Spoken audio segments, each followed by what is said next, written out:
সংসার অষ্টম পর্ব। যেতে না চাইলেও মোহিনী দেবীর হুকুমে সেই আদিত্যকে গোমড়া মুখে এয়ারপোর্টে যেতে হলো ভাইয়া ভাবিকে ছাড়তে। পায়েলের মুখের দিকে তাকাতে কষ্ট হচ্ছিল আদিত্যের। সেখানে যেন মেঘের ছায়া বড় বেশি প্রকট। এমনটা তো সে চায়নি। সে চেয়েছিল পায়েল সুখী হোক। চিরকাল স্বেচ্ছায় বেঁচেছে যে মেয়ে, সে কোনোদিন ভেবেছিল জীবন পথে হাঁটতে হাঁটতে এমন বাঁকে এসে দাঁড়াবে। পায়েলের বারবার মনে পড়ছিল বৌদি ভাইয়ের কথা। ভেতরে ভেতরে অনুতপ্ত হচ্ছিল সে। প্রথম থেকে এই বিয়েতে যে আপত্তি জানিয়েছিল সে বৌদি ভাই ছাড়া আর কেউ নয়। সে ভেবেছিল বৌদি ভাই আসলে থেকে হিংসা করে। হিংসা করে তার ভাগ্য, এত বড় প্রাসাদের মতো জমকালো বাংলো, দেশি বিদেশি নামি দামি গাড়ি, কেয়ারি করা মৌসুমি ফুলের বাগান, অত্যাধুনিক সুবিধাযুক্ত সুইমিং পুল দেখে যে কারোরই মাথা ঘুরে যাওয়া স্বাভাবিক। কিন্তু এখন বুঝতে পারছে সেই প্রবাদের অর্থ কতখানি গভীর। চকচক করলেই শোনা হয় না। বৌদি ভাই সার সত্য বুঝেছিল দুটো পরিবারের মধ্যেকার ব্যবধান অনেকখানি। তাই হয়তো হাজারবার অপমানিত হওয়ার পরও বারংবার সতর্ক করেছিল তাকে। আর সেই প্রতিবারই মানুষকে ভুল বুঝেছে, ঝামেলা করেছে প্রতিনিয়ত। কিন্তু সে বেঁচে থাকতে কোনো দিন বৌদি ভাইয়ের কাছে ক্ষমা চাইতে পারবে না। না পারবে আগরওয়াল পরিবার থেকে বেরিয়ে নিজের বাড়ি ফিরে যেতে। সম্মানের প্রশ্ন জড়িয়ে গেছে যে। এমনটা করলে তাকে নত হতে হবে। মাথা উঁচু করে এতদিন বেঁচেছে পায়েল, বেঁচেছে নিজের খেয়াল খুশিতে। আত্মসম্মান হারালে বেঁচে থাকার কোনো অর্থ থাকে কি? এয়ারপোর্টে ওদের গাড়িটা ঢুকতেই সুহানি একগাল হেসে এগিয়ে এলো। ভেতরে পুড়ছে মন, কিন্তু দেখানোর উপায় নেই। পাল্টা হেসে তাকে গ্রিট করলো পায়েল। তোর বরটাকে খানিকক্ষণের জন্য বগল দাবা করে নিয়ে যাচ্ছি, চিন্তা করিস না। ফ্লাইট আসার আগে ফেরত নিয়ে আসবো। আসলে এয়ারপোর্টের বাইরে একটা জম্পেশ মোমো জয়েন্ট খুলেছে। তুই তো মোমো লাভার নোস। আমরা দুজনেই খেয়ে আসি তবে। কি কনিষ্ক, যাবে তো আমার সঙ্গে? কনিষ্কের সঙ্গে আমিও যেতে পারি। ভালো না বাসলেও নতুন কিছু একটা ট্রাই তো করাই যাবে। দেখো পায়েল, মোমো তো তোমার মোটেও পছন্দ নয়, বলে উঠল কনিষ্ক। শুধু শুধু আমাদের সঙ্গে যাবে, নিজে তো খাবেই না, আমাদের মুডটাকেও স্পয়েল করবে।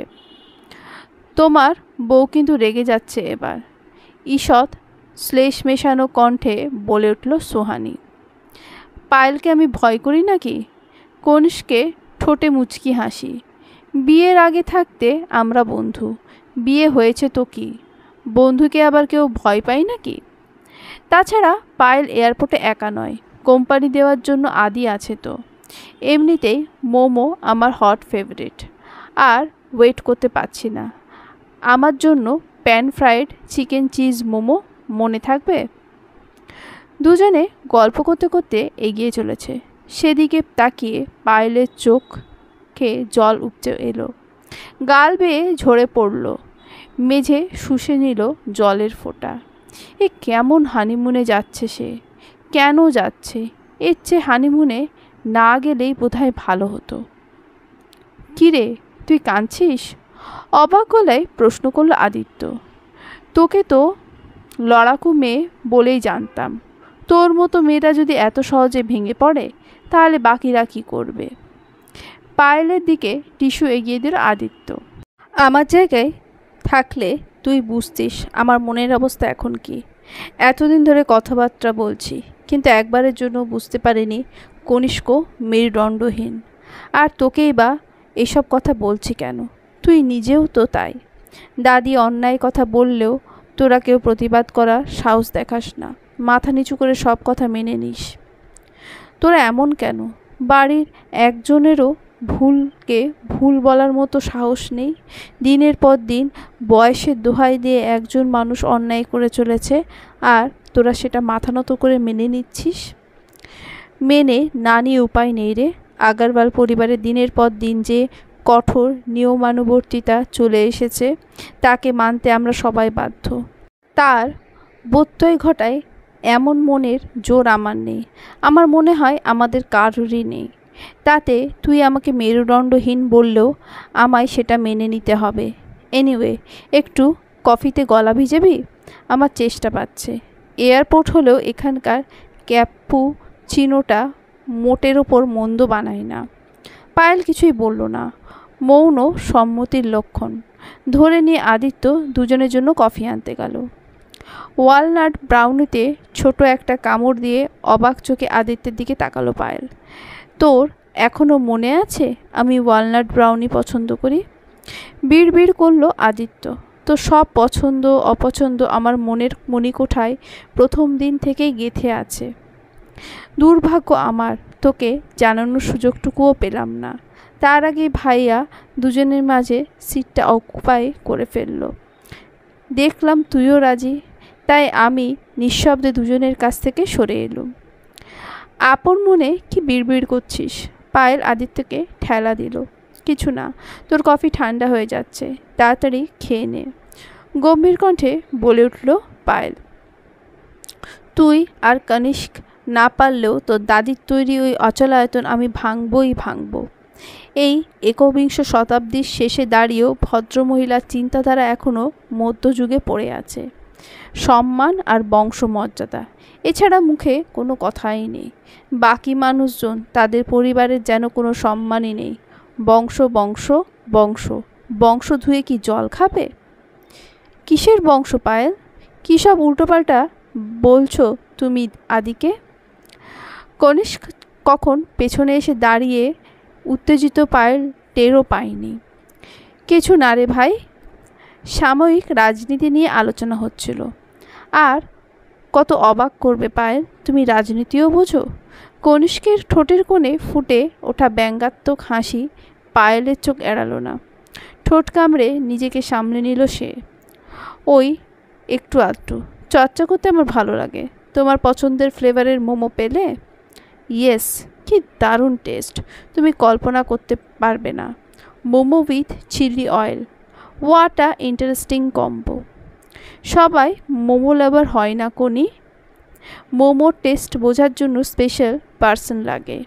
সুহানি এসে কনিষ্কের কোমরে হাত রাখল। দেখছো না, দে আর চকো ওয়ালনাট ব্রাউনি লাভার।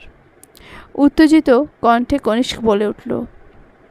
অ্যানাউন্সমেন্ট হয়ে গেছে, চলো তাড়াতাড়ি, নইলে কিন্তু আমরা আজ ফ্লাইট মিস করব। আদিত্যের চোখের সামনে থেকে দূরে, আরও দূরে চলে যেতে লাগলো পায়েল। এক সময় মিলিয়ে গেল দরজার আড়ালে। শূন্য চোখে সেই দিকেই তাকিয়ে রইল সে। বিজনেস ক্লাসে সুহানি ও কনিষ্ক পাশাপাশি বসে তুমুল গল্প জুড়ে দিয়েছে। পেছনের সিটে কানে হেডফোন লাগিয়ে একাকী বসে পায়েল ভাবছিল, এ কি সত্যি তারা হানিমুনে এসেছে? তাহলে সে এইভাবে একা বসে কেন? কেন এমনটা হচ্ছে তার সঙ্গে? কি ভেবেছে কনিষ্ক? পায়েল বোকা, যা ইচ্ছে করবে সে?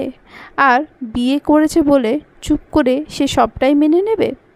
অনেক সহ্য করেছে সে, আর নয়। মাথার ভিতর আগ্নেয়গিরি বিস্ফোরণ টের পাচ্ছে। কনিষ্ক একবার এদিকে শোনো, বলে উঠল পায়েল।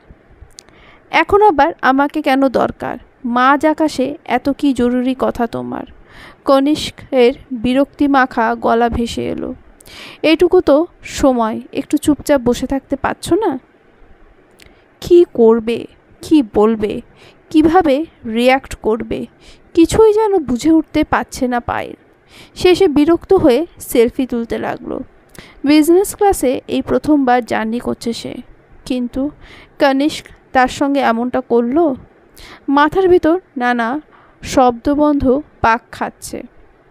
সুহানির হাসি শব্দ কানে যেন সীসা ঢেলে দিচ্ছে। কেন বধির হয়ে যাচ্ছে না সে? এক জীবনে কত, আর ঠিক কতটা তাকে সহ্য করতে হবে?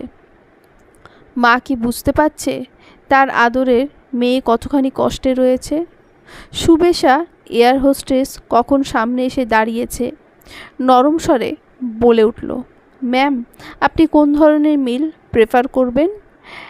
এখন জানালে ভালো হয়। আই মিন ভেজ না নন ভেজ? পয়জন মিলবে আপনাদের কাছে? তাহলে একটু তাই দিয়ে যান প্লিজ।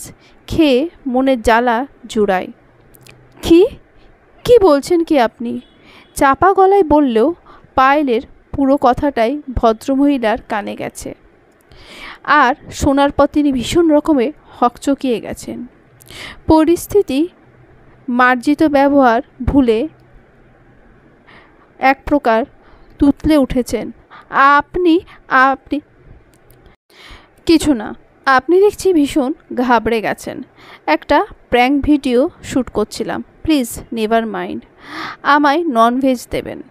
মনে মনে বলল পায়েল, জীবন আমার সঙ্গে যে প্র্যাঙ্ক করেছে তার থেকে মুক্তির কি উপায় এখনও জানা নেই আমার। Thank you ma'am. এয়ার হোস্টেসের মুখ দেখে মনে হলো তিনি যেন হাঁফ ছেড়ে বেঁচেছেন। কেতাদুরস্ত মুখোশ হাসি ফিরে এসেছে ঠোঁটে। বিরাট সুসজ্জিত লবি পেরিয়ে হোটেল রুমে ঢুকে গম্ভীর মুখে কনিষ্কের দিকে তাকিয়ে বলে উঠল পায়েল, একটা কথা এখনই পরিষ্কার করে বলো, তুমি হানিমুনে কার সঙ্গে এসেছো? আমার সঙ্গে না সুহানির সঙ্গে? কি উল্টোপাল্টা বলছো পায়েল? পেছন থেকে জড়িয়ে ধরল কনিষ্ক। এমন কথা তুমি কিভাবে বলতে পারলে সোনা? তোমায় ছাড়া আমি কিচ্ছু বুঝি। তোমায় যদি নাই ভালোবাসতাম তাহলে পরিবারের সবার অমতে গিয়ে তোমায় আপন করে নেওয়ার জন্য এত লড়াই করতাম কেন? কেনই বা তোমার বাবা মাকে যে কোনো উপায়ে কনভিন্স করাতাম বিয়ের জন্য? তখন করেছিলে, কিন্তু এখন হয়তো পস্তাচ্ছ, তাই সুহানির সঙ্গে ঘনিষ্ঠ হওয়ার চেষ্টা করছো। এমনটা বলো না পায়েল, আমার খারাপ লাগে। আমি কেবল সুহানিকে কোম্পানি দিয়েছি, সে তো তোমারও দেওয়া উচিত। সুহানি কিন্তু আমাদের দুজনেরই বন্ধু। আমার কি করা উচিত তা আমার ভালো রকম জানা রয়েছে।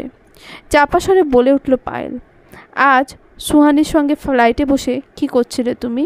ফ্লার্টিং? দেখো কনিষ্ক, তুমি আমায় বোকা বানানোর চেষ্টা করো না। এতটা বোকা আমি নই। তোমার ও তোমার পরিবারের যদি সুহানিকে পছন্দ ছিল তবে ওকেই বিয়ে করতে পারতে। আমায় করার দরকার ছিল কি? হয়তো আমার মানতে কষ্ট হতো, কিন্তু সময়ের সঙ্গে সঙ্গে ঠিকই মুভ অন করে নিতাম। এত কিছু শোনার পরও আমি সমানে চেষ্টা করে গেছি তোমার পরিবারের সঙ্গে মানিয়ে নিতে, কিন্তু তুমি যা শুরু করেছো তাতে কতদিন তোমার সঙ্গে একই ছাদের নিচে থাকতে পারবো সে ব্যাপারে আমার নিজেরই সন্দেহ হচ্ছে। এমন কথা বলো না পায়েল, যত যাই ঘটুক না কেন আমি তোমাকেই ভালোবাসি, ভালোবেসেছি। ফ্লাইটে জার্নিতে সুহানির সঙ্গ দিয়েছি যাতে দাদির চোখে আমার ইমপ্রেশন খারাপ না হয়। একটা মেয়ে একা একা বিদেশ যাচ্ছে, সে আবার আমার ছোটোবেলার বন্ধুও বটে। পাশে না থেকে যদি একা ছেড়ে দিতাম তবে দাদির চোখে আমি খারাপ প্রতিপন্ন হতাম। তুমি এখন আমার স্ত্রী, তুমি যদি আমায় না বোঝো, আমায় তোমাকেও আলাদা করে সব গুছিয়ে বলতে হয়, তাহলে তো মুশকিল। পরিষ্কার করে একটা কথা বলবে কনিষ্ক, তোমাদের বাড়ির সবাই দাদিকে অমন ভয় পাও কেন? সে তো তোমায় বোঝাতে পারবো না। ইমোশনাল স্টোরি বলতে পারো। আমি জানতে চাই কনিষ্ক, সবটা জানতে চাই। আমি কিছুতেই বুঝতে পারি না তোমাদের এই ভীতির পেছনের কোন কারণ লুকিয়ে রয়েছে। কিসের এত ভয় তোমাদের?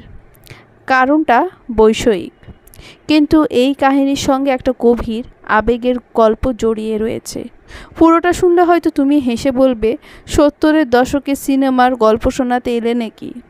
এসব ঘটনা শতাব্দী প্রাচীন বস্তাপচা কাহিনীতে ঘটিত।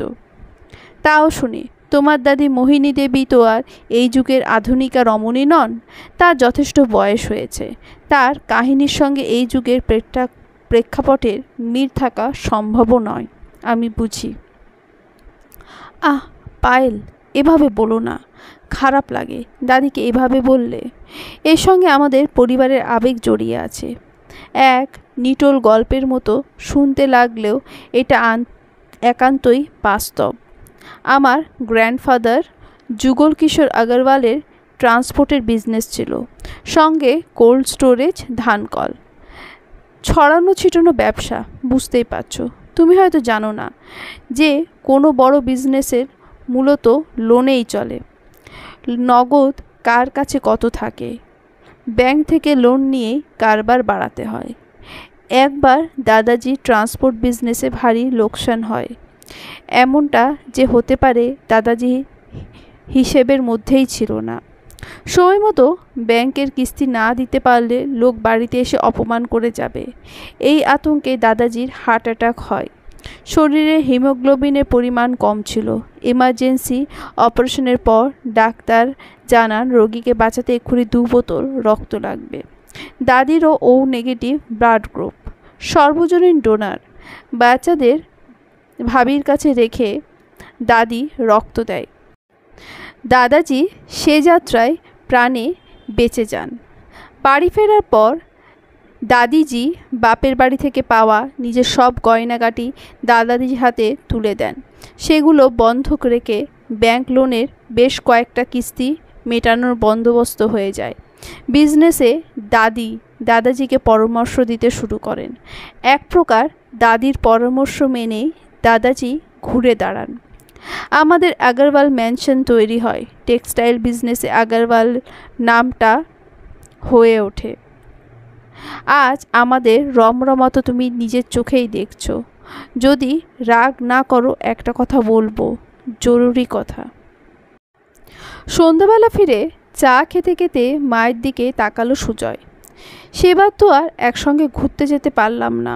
ভাবছি এই উইকেন্ডের সঙ্গে আরও কয়েকটা দিন ছুটি বাড়িয়ে কোথাও একটা ঘুরে আসব। বিয়ের পর থেকে অপুর উপর দিয়ে যা ঝড় বয়ে গেছে, মেয়েটা একটু স্বস্তি পাচ্ছে না।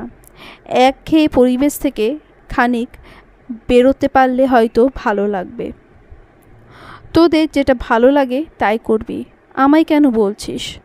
উদাসী স্বরে বললেন পরমা।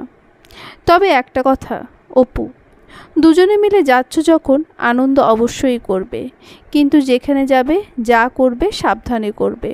খাওয়া দাওয়ার দিকে নজর দেবে। সব সময় মনে রাখবে তোমরা ছাড়া আমার আর কেউ নেই, কিচ্ছু নেই। পরমার বেদনার্ত স্বর অপুর হৃদয় ছুঁয়ে গেল। পায়েলের বিয়ের পর থেকে পরমা যেন ভেতর ভেতর একবারেই ভেঙে পড়েছে, তা সে খুব ভালো করেই জানে। মেয়ে ছিল পরমার প্রাণ। নরম গলায় বলে উঠল, আপনি কিছু চিন্তা করবেন না মা, যেমন ছিল সব তেমনটাই আছে, আর ভবিষ্যতে তেমনটাই থাকবে। আমি জানি অপু, পারলে তুমিই পারবে। আমার পায়েলটাকে একটু দেখো। হয়তো ততটা ভেবেচিন্তে কথা বলতে পারে না মেয়েটা, কিন্তু মনের দিক থেকে খারাপ নয়। আমি তোমায় বলছি অপু, পরিস্থিতি যদি তেমন হয় তুমি পায়েলকে দেখো। কথা দাও আমায়, তুমি ঠিক পায়েলকে দেখবে। কি হয়েছে তোমার বলো দেখি, এমনভাবে কথা বলছো কেন? অবাক স্বরে বললেন সমরেশ। কেন বিশ্বাস করতে পারছো না? পায়েল একদম ঠিক আছে। তুমি অকারণেই চিন্তা করছো। তোমার মেয়ে বরের সঙ্গে বিদেশ ঘুরতে গেছে, পরিবারের সঙ্গে দিব্যি মানিয়ে নিয়েছে। ওরা দিব্যি ঠিক আছে। কেন নিজেকে এত কষ্ট দিচ্ছ পরমা? আমি তো তোমায় বারবার বলছি ওরা ঠিক আছে, তুমিও নিজেকে ঠিক রাখার চেষ্টা করো। পায়েল ঠিক নেই গো, আমি বলছি পায়েল ঠিক নেই। একবার অন্তত বিশ্বাস করো আমায়। আকুতি ঝরে পড়ে পরমার কণ্ঠে। মায়ের মন সব বুঝতে পারে। নাড়ি ছিঁড়ে জন্ম দিয়েছি যে, আমার সঙ্গে ওর যে নারীর টান। ভেতরে ভেতরে টলে যায় অপু। ঠিক কতটা ভালোবাসলে একজন মা তার সন্তানের জন্য এমন গভীর হয়ে ভাবতে পারে, প্রতি মুহূর্তে কষ্ট পায়। তার নিজের যখন সন্তান হবে তাকে কি সে এভাবে ভালোবাসতে পারবে? নরম সুরে বলল অপু, আপনি চিন্তা করবেন না মা, পায়েল কখনো কষ্ট পাবে না। আমরা কষ্ট পেতে দেব না। যদি কখনো কোনো বিপদ আসে আমরা ওকে দেখব, কথা দিলাম। অপুর হাত দুটো চেপে ধরলেন পরমা। আমি নিশ্চিন্ত হলাম। তোমরা ঘুরে এসো, অনেক অনেক গল্প শোনার অপেক্ষায় রইলাম। অপুরা ঘুরতে গেছে 2 দিন হলো। পরমা গেছে পুজোর ঘরে। ব্যালকনিতে বসে মন দিয়ে কাগজ পড়ছিলেন সমরেশ। এমন সময় তপুর মায়ের চিৎকার শুনে চমকে উঠলেন। ব্যস্ত পায়ে গিয়ে দেখলেন অজ্ঞান হয়ে মেঝেতে পড়ে আছেন পরমা। মাথা ঘুরতে লাগলো সমরেশের। মেঝের ওপর বসে পড়লেন তিনি। এমনটা যে হবে ঘুণাক্ষরেও তিনি টের পাননি। তবে কি পরমার শরীর ভেতর ভেতর খারাপ হচ্ছিল? তাই অপুকে সেদিন অমন সকরুণ অনুরোধ করেছিল মেয়েকে দেখে রাখার জন্য। কিন্তু এখন এত কিছু ভাবার সময় নয়। তাড়াতাড়ি অ্যাম্বুলেন্সে ফোন করলেন তিনি। ফ্যামিলি ফিজিশিয়ানকে ফোন করতেও ভুললেন না। নামি নার্সিংহোমের কেবিনে শান্ত ভঙ্গিতে শুয়ে আছেন পরমা। সেদিকে এক দৃষ্টিতে তাকিয়ে রয়েছেন সমরেশ। কতদিন বাদে এমন চুপচাপ পরমাকে শুয়ে থাকতে দেখছেন। ফ্যামিলি ফিজিশিয়ান অনির্বাণ চক্রবর্তী কোমর পায়ের চোটের প্রাথমিক চিকিৎসার পর তরুণ ডক্টর পুরকাইতকে ট্রিটমেন্টের জন্য রেফার করেছিলেন। উনি নাকি খুব যত্ন নিয়ে এমন রোগীদের দেখেন। অতিরিক্ত মানসিক উত্তেজনা থেকে প্যানিক অ্যাটাকের মতো হয়েছিল পরমার। তার সঙ্গে ক্লান্তি, দুর্বলতা, হিমোগ্লোবিনের মাত্রা কম থাকা, তাছাড়া ক্রনিক অসুখের সমস্যা তো ছিলই। সব মিলিয়ে পরমা অজ্ঞান হয়ে পড়েছিলেন। বেয়ারের অসুখের কথা জানতে পেরে অর্কদ্যুতি বাবুও হসপিটালে চলে এসেছেন। এই পুরো সময়টা সমরেশের পাশেই থেকেছেন, নিঃশব্দে সাহস জুগিয়েছেন। বিপদের দিনে যে আসল বন্ধু চেনা যায় তা এই কদিনে সমরেশ মর্মে মর্মে উপলব্ধি করেছেন। কিভাবে এই মানুষটাকে সমরেশ ধন্যবাদ জানাবেন নিজেও জানেন না। সমরেশকে একটু ভেঙে পড়তে দেখলেই অর্কদ্যুতি পিঠে হাত রেখে বলেছেন, একদম চিন্তা করবেন না বেয়ান মশাই। বেয়ানকে একেবারে সুস্থ করেই দুই বুড়ো মিলে বাড়ি ফিরব। জ্ঞান ফেরার পরে সমরেশের দুটো হাত ধরে মিনতি করেছে পরমা, যেন সুজয় অপুকে তার অসুখের কোনো রকম খবর দেওয়া না হয়। একবার তার অসুখের জন্য ওদের দুজনের ঘুরতে যাওয়া পণ্ড হয়েছে, এবার যেন কোনো মতে এমনটা না হয়।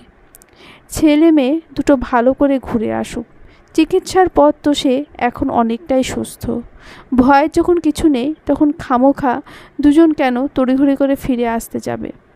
সমরেশের কাছে স্বীকার না করতে পারলেও মনে মনে যে নিজেকে বলছে পরমা, সেদিন অসুস্থতার ভান করে ছেলে বউকে ঘুরতে না যেতে দিয়ে যে অন্যায় সে করেছে, এই হলো তার প্রায়শ্চিত্ত।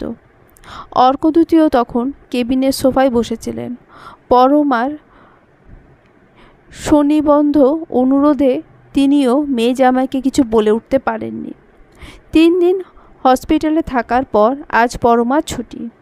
এই কয়েকদিন স্বাভাবিক সমরেশের সঙ্গেই সুজয়ের কথা হয়েছে। অপুরও কথা হয়েছে অর্কদ্যুতির সঙ্গে। পরমাকে জানিয়েছে সমরেশ এই কদিন ওরা খুব সুন্দর ঘুরেছে, কত নতুন জায়গা এক্সপ্লোর করেছে। কেরালার ব্ল্যাক ওয়াটার দেখে অপু নাকি মুগ্ধ। হাতের উপর ভর দিয়ে চোখ বড় বড় করে বাচ্চাদের মতো শুনছিলেন পরমা। সমরেশ থামতেই বলে উঠলেন, তুমি আমাকে কেরালা ঘুরতে নিয়ে যাবে?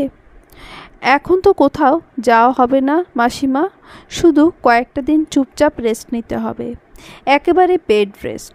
তারপর সুস্থ হয়ে গেলে আমায় আর একবার দেখিয়ে যেখানে খুশি ঘুরে আসবেন। আপনার হাজবেন্ড এমন কেয়ারিং মাসিমা, কিসের এত চিন্তা আপনার? এই কয়দিনে একদমই সুস্থ হয়ে গেছেন, শুধু নিয়মিত রুটিন চেক আপে আসবেন। তেমন দরকার পড়লে আপনাদের ফ্যামিলি ফিজিশিয়ান অনির্বাণ চক্রবর্তী তো রইলেনই। সমরেশকে আড়ালে নিয়ে গিয়ে ডাক্তার পুরকাইত বললেন, একদম যেন টেনশন না করেন উনি, সেই দিকে লক্ষ্য রাখবেন। জানেন নিশ্চয় ইতিমধ্যে উনি বেশ কয়েকটা ক্রনিক অসুখে ভুগছেন। তার উপর যদি এভাবে মানসিক অস্থিরতা বাড়তে থাকে তখন সামান্য সমস্যায় সিরিয়াস হতে সময় নেবে না। আসলে আমাদের একমাত্র মেয়েটা। পারিবারিক সমস্যা তো থাকবেই আঙ্কেল, চেষ্টা করবেন মাসিমাকে ওসব থেকে দূরে রাখতে। পিঠে হাত দিয়ে ইয়াং ডক্টর চলে গেলেন। সমরেশ বুঝলেন এত সময় নেই ওদের। সবাই তো আর ফ্যামিলি ফিজিশিয়ান অনির্বাণ চক্রবর্তী নন। যে দেখার পালার শেষে দুজনে খানিক গল্প করবেন বা একদান দাবা খেলবেন। ফ্ল্যাটে ঢুকতে না ঢুকতেই ওষুধের গন্ধ পেল অপু। বাবার সময় বাড়িময় ঠিক এমন গন্ধই ছড়িয়ে থাকতো। চিন্তিত মুখে ঢুকতেই সোফায় বসে থাকা অর্কদ্যুতিকে দেখতে পেল সে। পাশে সমরেশ বসে আছেন। দেখে যেন তাকেও সামান্য চিন্তিত লাগলো, কিন্তু চারপাশে এই ওষুধের গন্ধ সব কিছু স্বাভাবিক থাকার সাক্ষী দিচ্ছে না। উদ্বিগ্ন স্বরে বলে উঠল অপু, তুমি এখানে কেন বাবা? ফ্ল্যাটে এত ওষুধের গন্ধই বা কেন? কার কি হয়েছে? তোদের মায়ের একটু প্যানিক অ্যাটাকের মতো হয়েছিল, অজ্ঞান হয়ে গেছিল, কোমরে আর পায়ে খানিক চোটও লেগেছিল।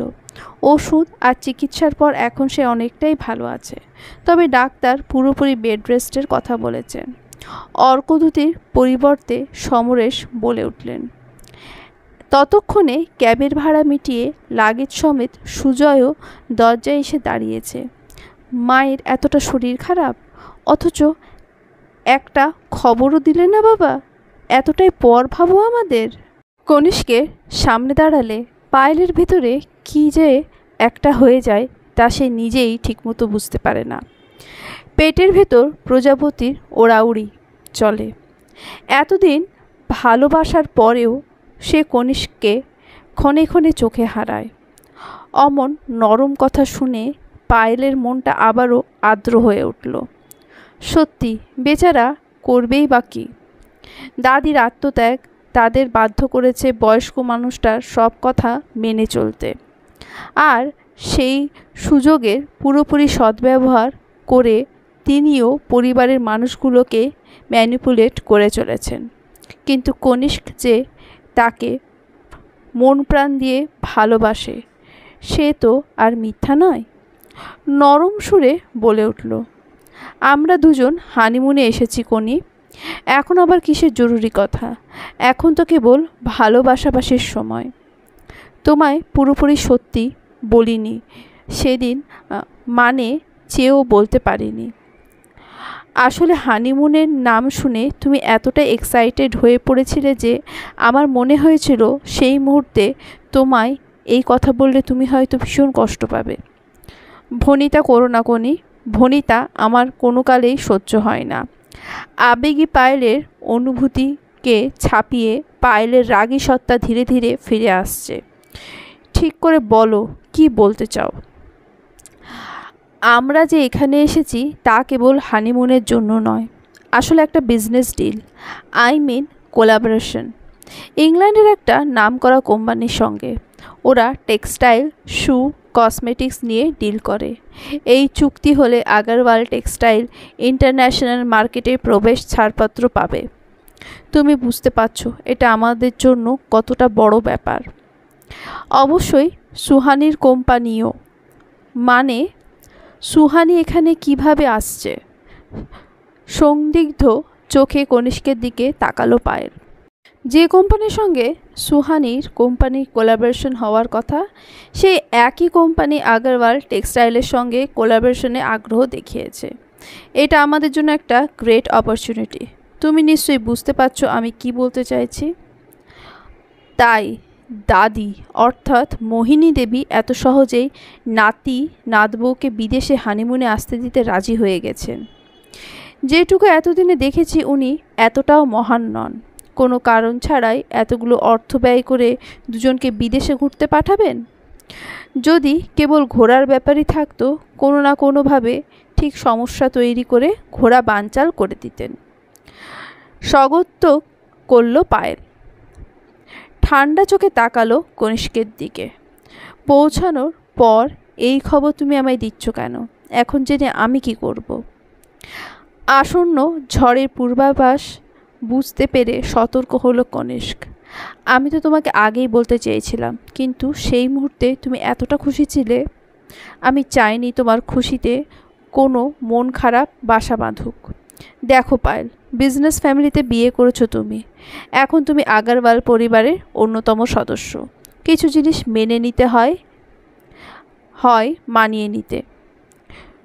তুমি কিন্তু এখন কেবল আমার গার্লফ্রেন্ড নও, মন্ত্র পড়ার সঙ্গে সঙ্গে আমার ভালো মন্দ সব কিছুর সঙ্গে জড়িয়ে গেছো।